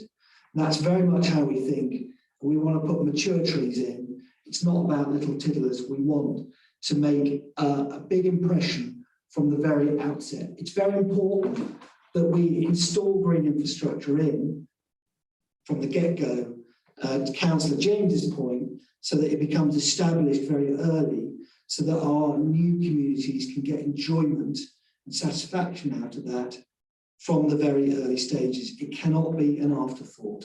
So leading with nature is something we're really, really proud of, and runs through every project we do. So the country park is absolutely key for us, making sure that is not an afterthought and it is actually put on the top of the agenda for early delivery. I mentioned we're also proud of, we're actually relocating some of the trees. So that was at Alconbury. We just moved about 1,000 trees around the site, and we had Europe's largest tree spade alongside us to help us do that. So that was a fantastic piece of saving some of the existing ecology and actually shifting it around so that we could benefit it in the key parts of the site we needed. And then just a picture top left of some of the green infrastructure that we've installed on other sites. So yes, I'm very keen for you to leave you with that impression around ecology and nature is very important to us, and it will be absolutely crucial to us at Manydown. Next slide. A lot of technical detail here, which is probably the subject of a detailed seminar, which we won't have time for. But I suppose Andrew's already made the point around the planning isn't granted yet. We have been working hard with your officers, leading the charge since the latter part of last year, picking up the baton on the Section 106, and we're starting to make great progress on that. My only point here is that we have been instrumental in establishing a planning framework with your local planning officers to allow the authority and the local planning authority there are a number of tiers to this. So once the planning is granted, there are a number of tiers that allow you the control and processes to make sure that you as a planning authority can actually control the quality at various stages of the development. So at each phase, as we break up the project, at each phase, you get an opportunity to control and manage the quality of delivery. So it isn't outline granted and it's over to us. Actually, you as an authority have the ability to become involved, be consulted at a number of different stages of this project. But again, apologies for the level of detail. I won't bamboozle you with the detail, but I wanted just to leave you with that thought that there's a tiered approach. There is more to your involvement as an authority beyond the outline. And I'm going to pass over to my colleague who's going to pick up more on the ecology, more on the nature, but also take you through where we go once planning lands and where we're going through here and some of the work streams that are currently ongoing. Thanks, Richard, and thank you, Chair, for the invite back to Mark. Just to echo what Richard said at the start of the presentation, I realise there's been quite a few slides this evening. I fear there may be a bit of repetition, so I'll try my best to sort of move through it quickly and only draw out what's relevant. That said, I think it does bear repeating the first point, the reason for this slide. I think as Martin Bierman said earlier on this evening, that when the councils took their land interest at Manydown, it was for the proper planning of Manydown, and actually what this slide shows to me is that that's been achieved. The benefits of the schemes we work on, when we're working at a strategic scale, is that in addition to bringing forward the homes, quite clearly we bring alongside it the infrastructure, both the hard infrastructure of roads and utilities, but also the social and the community fabric and infrastructure. And here at Manydown, alongside the 3,500 homes, again, we have 2 primary schools, a secondary or land reserve, and hopefully a secondary school on site. The community uses, open space, and many more elements to ensure that this scheme is sort of acceptable, which is to the point to Councillor James. That is the process which the planning has been working through over the last 2 to 3 years, is to establish what is required to mitigate the impact of the scheme and to ensure that it's balanced, that no more, no less, and the appropriate Section 106 is established. That is the process we're going through. If I move to the next slide, what I've got here is a slide which has been shown before, and it was just a simplification to recap where we were at. And I think, Andrew, I know you've covered this off. As you've explained this evening, there has been a procurement process bringing in partners into your journey. I know that journey started before then, but we're now through that stage, and we've been in contract coming to 10 months, and we are now working through the next element, which is a combination of 2 work streams. One of developing the work and understanding the detail to the next stage for a business plan between us, and secondly, to take what is still a resolution to grant to a full outline consent, which requires obviously the Section 106, and that piece of work, as people have said this evening, is progressing well. I think since we last reported on it just before Christmas, that we've taken that document collectively now to a stage where we really are down to the short strokes. On many of the topic areas, there are only, I think, a small number of issues where a little more focus is required. And the ambition is really in the next, I think it's been mentioned this evening, to close out as the entirety, if not perhaps 1 or 2 issues remaining, which will be settled, but in 6 to 7 weeks, end of July, to have that document put to bed. Now, I think, again, Councillor James, I think you noted there was a difference in dates. That's very much the sort of operations of work and producing a document which we think has now addressed all what need to be required. I understand there's then going to be a review process and obviously a signature and entry in the agreements, which might reflect the later date. So I think that's what might be the 2 different dates, would be my view. But moving, if I move next slide, Jess, just coming on to sort of the work which is underway at the moment, and really just talking about the overarching business plan and what is being done to get us to it. I think I'd start by saying that I think Councillor Isaac has, on many occasions, been very clear with me his desire to see that piece of work move forward, and I think we are joined in that desire to see us achieve that overarching business plan. And I think what, to Andrew's comments earlier, there is considerable progress being made to getting to that point. There is actually quite a large body of work from the consultant team, which is underway across a multitude of disciplines. And rather than sort of listing through all of them this evening, I thought it might just be worth focusing on one element and using that as an example to explain the necessary activity which is being undertaken to take us from preliminary outline thinking through to the next tier, back to the planning tiers earlier on. As we move through those tiers, the more detail and the more we fix. And obviously, we need to do that so we can have that business plan. So if I just use, for example, the approach to flood modelling, and one of the issues which is very much on the radar for this scheme has been not so much surface water flooding on the land, but the effect on groundwater. And that's been brought into the fore because of the groundwater flooding that has occurred in Buckskin. So one of the pieces of work which we, the consultant team, have been undertaking is understanding the preliminary solution, one which respectfully was hypothetical. It worked and ensured that the flood assessment demonstrated delivery, but I think from a sort of with a delivery hat on, a solution which would have affected a large area of land with effectively a 1 metre tank under 10 hectares wasn't quite the sustainable solution which you might want, and from a land take and from a cost perspective could be involved. So what the team's been able to do with this in mind is actually look again at the flood analysis, the modelling, the water under the ground, what goes through Buckskin, what goes around, They've developed their own modelling, worked with the lead local flood authority to tie that modelling into the authority's modelling. The technical teams have then agreed between them that the sort of outline solution, moving away from what was proposed to a new solution, was acceptable. We found a week ago that that's been accepted by the local flood authority.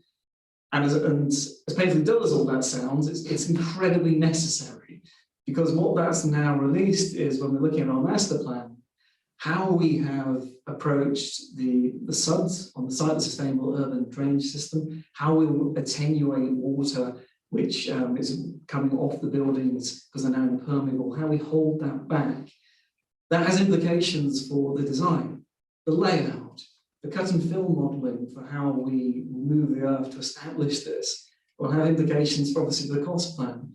It means we've got benefits in our design now. We can move towards the sustainable solutions, which we've been talking about, to BTN's suggestion of a standard. It moves to the conversation where now we can have a far more sustainable, ecologically sensitive solution which works to our biodiversity net gain, etc. So it's an example of, there are some key elements of thinking which are a bit behind the scenes, but are fundamentally important to what's happening. And that is just one. But what I think is positive is that those work streams are getting to a point where they're progressed now, that we're beginning to have more confidence in the master plan we have worked out, the thinking for the main site, for the park, for all these elements. We're now getting to a point where the solutions have progressed, that we can begin to put pen to paper and actually say, right, if we deliver it like this, this is deliverable. And that means those conversations can progress with the business plan with our partners. I might just move on to the sort of next part rather than cover any more. I think one of the key points there is that I think there is an awful lot of detailed work going on that is helping to inform and progress the project.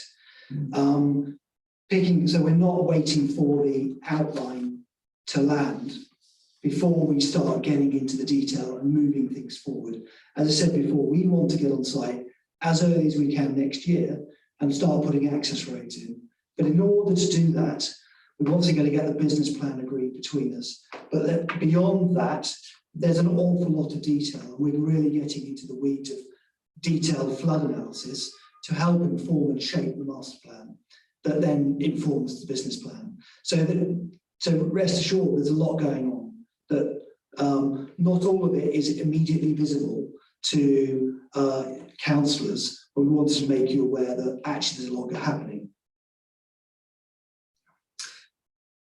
Thanks, Richard. And so just the sort of next slide, having actually just hot-footed it back from the site where we were touring it with, I think, at least 5 ecologists and various other officers from open space and similar departments, from trees to landscape design, etc.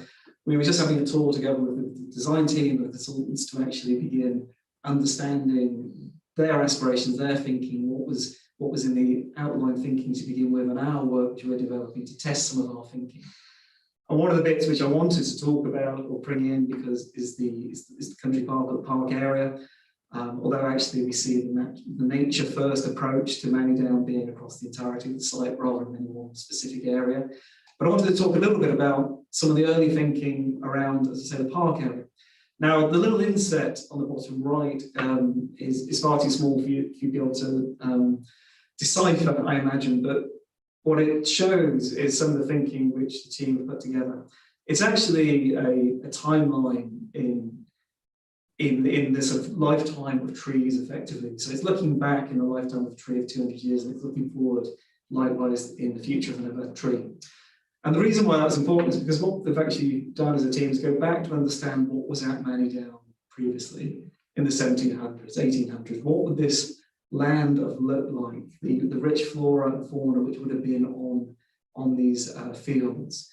And they looked at the history of how that changed, and without getting into all the detail, the sort of parcelization, the intensification of use during the war periods, the the agricultural policy which introduced the need to intensify farming methods, which led to winter cropping, the lack of stubble, and all these things. This journey which has got us to these what is effectively slightly degraded farmland at the moment, so for the margins. But what this most importantly, there's an opportunity to reverse this and to work in a way which creates a truly regenerative landscape in the park. And by that, we can actually bring back and turn back the clock of time to bring back into this scheme the rich flora and fauna which would have been there. Because across Manydown, I know in some of the detail, we look at almost protecting these sort of elements of ecology which exist. But actually what we really have across Manydown is a major seed bank, which will be everywhere in this scheme. And once you start treating the land in a way which allows these things to come back, then there's a great opportunity to actually develop something like we show here, which is historically what would have been there, these chalk grasslands. But the key for us is that not only would this be a regenerative approach which talks about sustainability, carbon capture in the soil, to the, as I say, flora and fauna, but it also is self-sustaining economically, because this, I think, is what we need to do for the park, is ensure that we come forward with methods which speak to all these different needs, which at times are competing and at other times are harmonious. So with this, what we have here is something which can be an amenity, talk to biodiversity and net gain, and at the same time generate an income by essentially gathering the seed, and which would then be used elsewhere. And bear in mind that some of the flowers here are nationally important, that these are very wild arable flowers, very rare wild arable flowers, which we'd be bringing back. The actual biodiversity gain would go beyond Manydown, so actually you can look elsewhere. So this is, I'll leave that there, but it's an example of sort of the thinking which we are coming forward with, as Andrew said, and I think it was maybe Councillor Isaac said it was for UNC and its team to bring forward this thinking, but this is an example of how we are approaching this to find a balance between all the needs. I think maybe the next slide might be the last, actually, quite literally the next slide. So I think I'll leave that there and maybe pick up the questions. Thank you very much indeed. That was interesting and actually quite reassuring. Now, time for questions. First one from Councillor Freeman. If you could put up your video as well.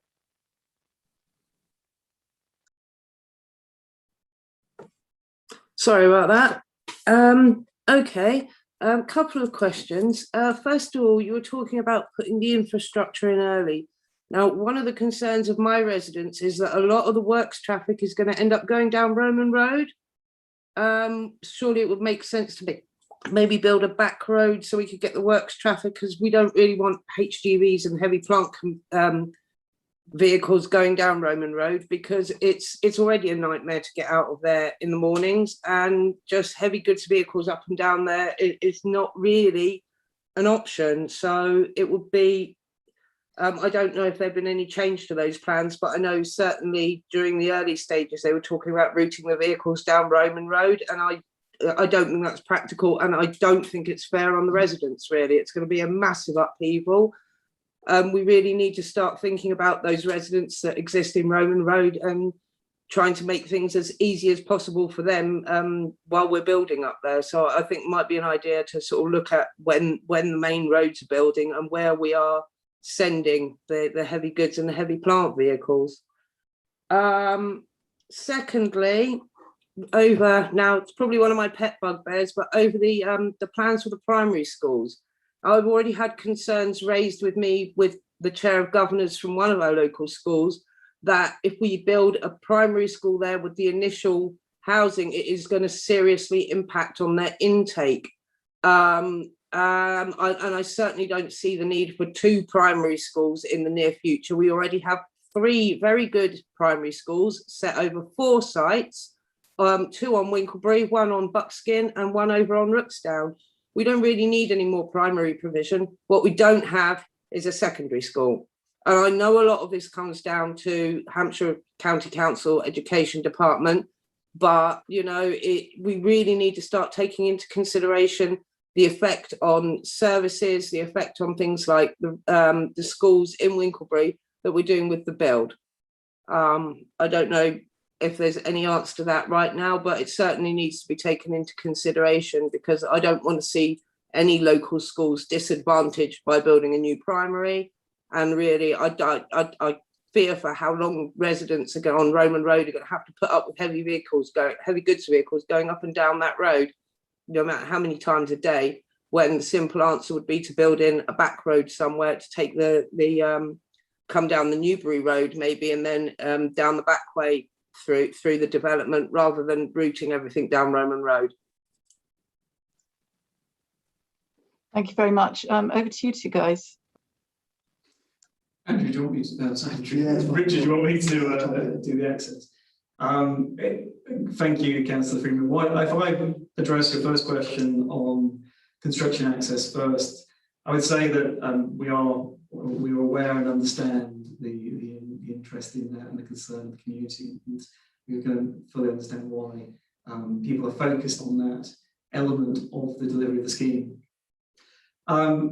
The work we're doing at the moment is obviously looking at how we enable access to the scheme, to develop the site accesses itself and construction accesses for delivery separate to the sort of main entrances to the scheme. What I would say is, at the moment, it's quite clear that because of the design or the layout of the scheme, this long ribbon, is that the construction access strategy is something which is likely to evolve as you go through. There are different phases of the scheme, different opportunities arise to bring in construction traffic in different ways.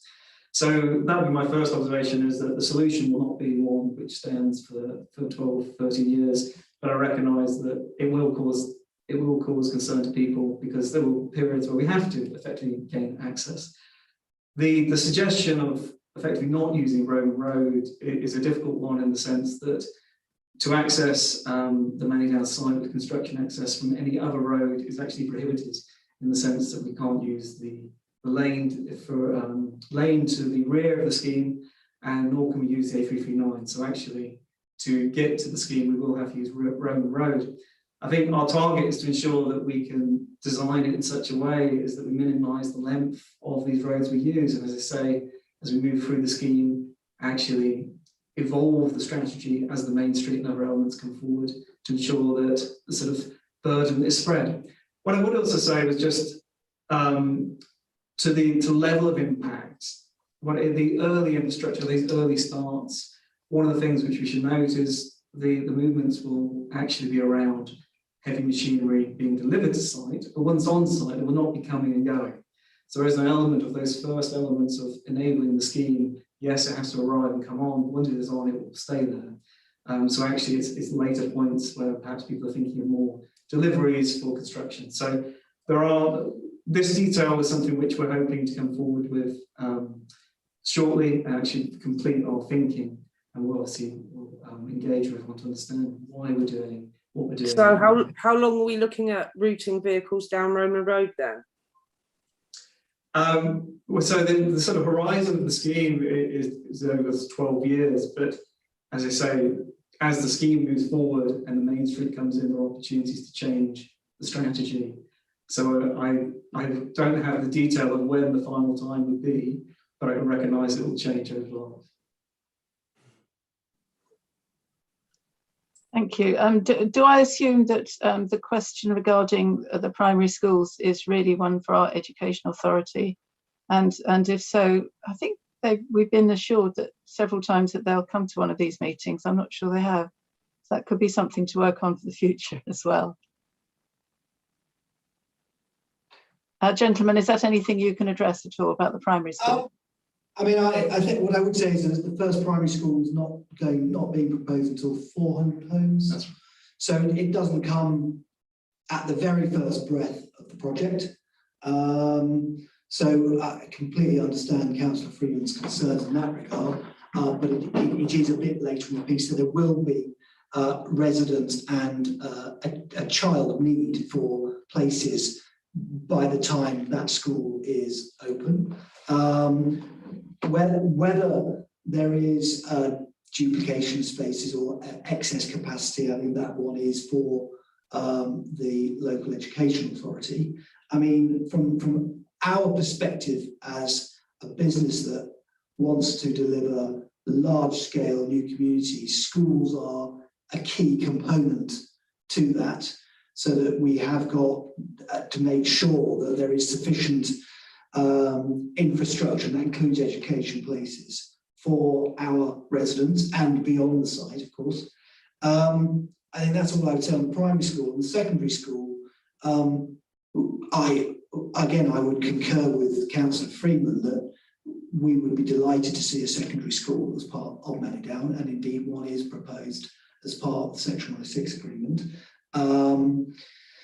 So, again, it goes to the heart of providing sufficient infrastructure so that communities can thrive in these new locations in a sustainable manner. So we are very supportive of a secondary school, and these large-scale sites need them. Thank you very much. Excellent. Councillor Diller, you have a question. Yes, it was just about the construction traffic, following on from Councillor Freeman's query.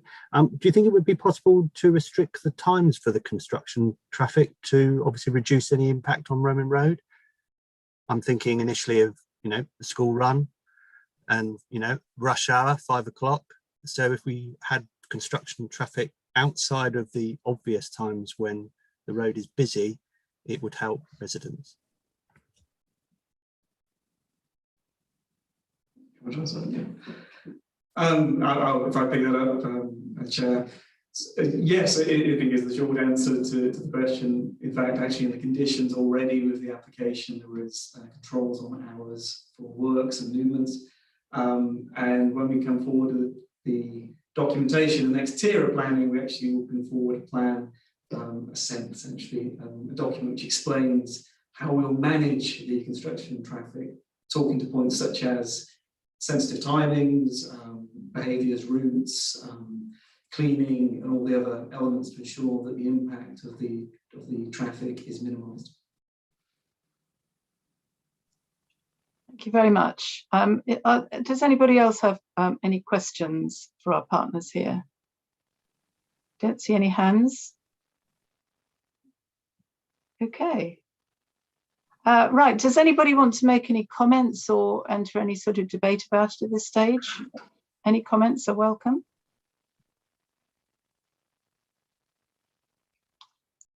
Councillor Gavin James. Yeah, just a quick comment. Having sat on this committee since it was born, we've covered the education thing quite a lot, and I also sit on the education advisory panel at the Hampshire County Council, which looks at numbers. And the reason the primary schools, two sites have been identified and one will be phased in, they think, is because the primary schools in 5-6 years' time will be full. Because they plan ahead. Obviously, there's no point looking at where we are now with school numbers, because we're looking at where are we in 5 years' time, and literally they've got people sitting in every maternity ward in the area counting numbers. The secondary school situation at the moment and into the future, and a lot of it's down to about 1,300 kids who are living in Basingstoke, shipped out to other schools, sent down to Winchester and places like that, mean that we have a lot of very small schools. They reckon a secondary school is most effective when it's got at least 1,000 children in it. We've only got one school that big. The rest are all very, very small. I think most of the smallest secondary schools in the whole of Hampshire are all in Basingstoke. And of course, as a county council, they look at where have we got problems. If we've got a lack of capacity in Eastleigh and children are getting a third or fourth choice school and being shipped down to Southampton because they've got problems, clearly they're going to prioritise opening those secondary schools first, rather than opening one here that's not needed. So the real tough challenge for us is, and for Hampshire County Council, is if we desperately want a secondary school on that site, until there's a hell of a lot more homes being built, there's probably not going to happen unless we close one of the others and move it. And that's something we might have to think about. But once you move a school, you've got a big space, you put homes in, you suddenly need the school back again, but you've just used the land. But yeah, certainly Oakley, for instance, the population of Oakley is getting older. They're not having as many children. It's been a shrinking population. There's less children. I know I was speaking to a primary school teacher in a village a bit further down from Oakley who's desperate for parents to have more children in that village, because otherwise the school's going to really struggle. So, at the moment, it's just not enough kids to justify the school. But it is something they do look at every single year. They monitor really, really closely. So be reassured, and I keep an eye on it. to see where the numbers go. But that's the only reason. You can't open a school with no children. Thank you very much. A helpful comment there. Does anybody else wish to say anything on any of the subjects that we've covered over this evening before we move on? Okay, well, thanks ever so much. Thank you, gentlemen from Urban and Civic. It was really nice of you to come, and it was a very good, clear and reassuring presentation, which it's really good to hear. So thank you so much for that. We've had quite a comprehensive review this evening, which has been helpful for me and for the other new councillors. And I hope that the old hands won't have been too bored by it. But it's been really good to hear. So thank you so much. So I think actually we can now just move on to the recommendations which we've got for this evening. The first is to note the progress on the Manydown programme, which of course we all do. I'm sure you agree that that is noted. And second, that we have reviewed and provided comments for the Manydown Executive Committee to consider. Now, I'm not quite sure which of these would be suitable for the Manydown Executive to consider, but the comments that I've noted down are around the first one, to notice that Councillor Isaac did propose a seminar for this committee to join with some of the urban and civic experts on the environment. Obviously, a lot of comments from both councillors and visitors have been around the environment over many meetings, I know. So that would be really helpful if that could possibly be arranged. There were obviously comments and concerns that the country park should be prioritised, and we were reassured about that from our partners, which was great. Concerns expressed about the 5-year housing land supply, we all share that one, and if we could just emphasise it again and again, we're fighting fires here in Oakley, and we'd rather not have to do that. We have a neighbourhood plan that we would like to be stuck to, and if we have a 5-year housing land supply, it will be adhered to. S106, yes, we know that, well, we think, we hope and we trust that by our next meeting that will have come forward and agreed. And also concern expressed about construction traffic, which I think is a very important and pertinent one. We've got houses lining Roman Road, and it's going to be a long business. So if other forms of access can be worked out as time goes by, that would be really, really welcome to our existing residents. So those are the main points that I've got. So are we agreed on those 2 points, those 2 points of recommendation? Agreed? Just nod. Yeah, thank you. So the final agenda item is the work programme. I think there's something on page 31 of the report. Andrew, perhaps you could say what's coming up for us. Thank you, Chairman. So what we generally do is produce sort of a forward look in terms of the issues that are coming forward, both from the project team and those that we know members of MOC are interested in. So the paper that you have sets out what we are looking at for both the October meeting and the February meeting. If there are matters which members want to have raised that sit outside of this, again, I think it would be helpful for any sort of comment or view either in the meeting, or if after the meeting you come forward with something, then please let me know, and then I can discuss with the chair so that we can look at how we would program that in as a matter of business. But I mean, essentially what we tend to do is look at both the Manydown North and Manydown South elements of work. And as we set out, there are a number of these matters of which both have been drawn in the recommendation. So the construction traffic, I know, is a key issue, and we will be bringing something back on that in due course, so that setting out what Urban and Civic are proposing. Country Park, again, similarly, we have, I mean, it's been discussed today at length. We have obviously made it very clear to Urban and Civic about the importance of bringing forward the Country Park strategy. So as soon as that is available, we will be bringing that back into this committee so that you can view and comment accordingly.